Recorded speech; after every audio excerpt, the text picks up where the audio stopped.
وبركاته.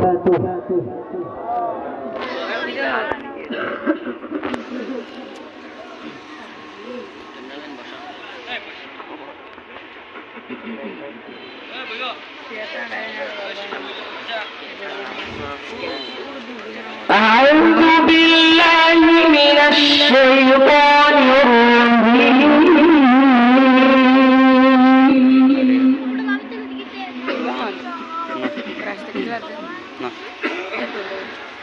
بسم الله الرحمن الرحيم.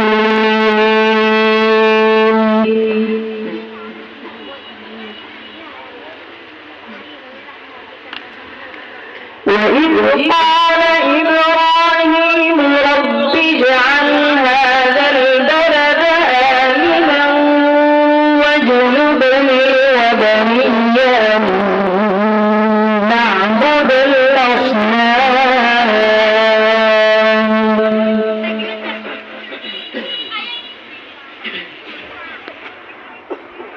رب إنهن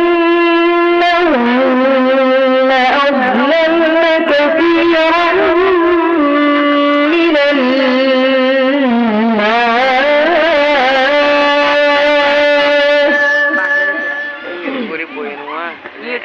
فمن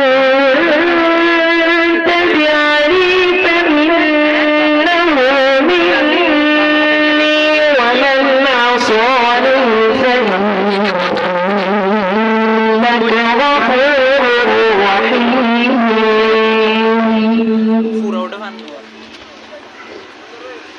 ربنا إني أسألك من ذريتي بواد غير ذي زرع عند بيتك المحرم ربنا ليقيموا الصلاة. ما شاء الله ما شاء الله. فاجعل أفئدة من الناس تهوي إليهم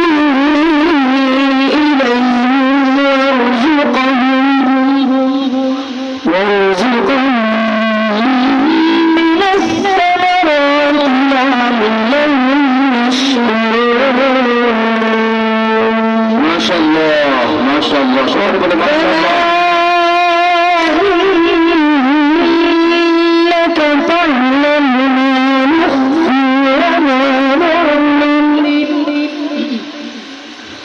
وما يخفى على الله من شيء في الأرض ولا في السماء.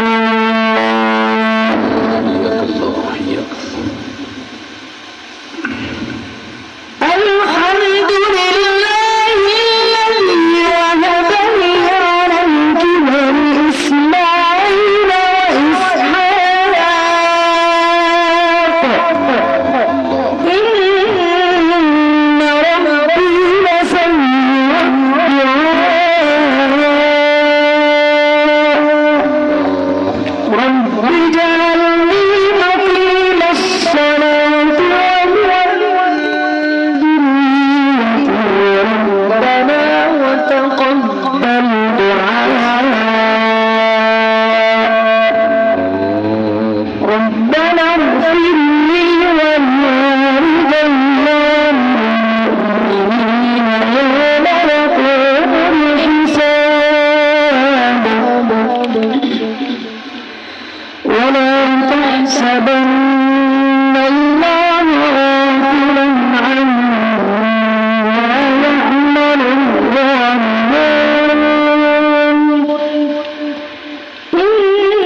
माशाअल्लाह माशाअल्लाह खूब चमत्कार तिलावत। এই মুসলিম মহান রবের পক্ষ থেকে আমাদের উপর স্পেশাল নিয়ামত, বিশেষ করে আমাদের এলাকার উপর স্পেশাল নিয়ামত। যখন সে তেলাওয়াত করবে তাকে উৎসাহিত করার জন্য মারহাবা আল্লাহু আকবার তাকবীর দিয়ে আমরা উচ্চারণ করব। অসাধারণ কষ্ট করে আজকে এই মঞ্চে তিনি এসেছেন, বোধহয় তিনি অসুস্থ, এরপরও খুব চমৎকার ভাবে তেলাওয়াত করে যাচ্ছেন। আমি আশা করি আজকে যারা তেলাওয়াত করেছে, কিছু কিছু ছাত্র তেলাওয়াত করেছে, আমার অন্তরে রেখাপাত করেছে। আমি অনেক ছাত্রের তেলাওয়াত শুনে আমি স্থির থাকতে পারি না।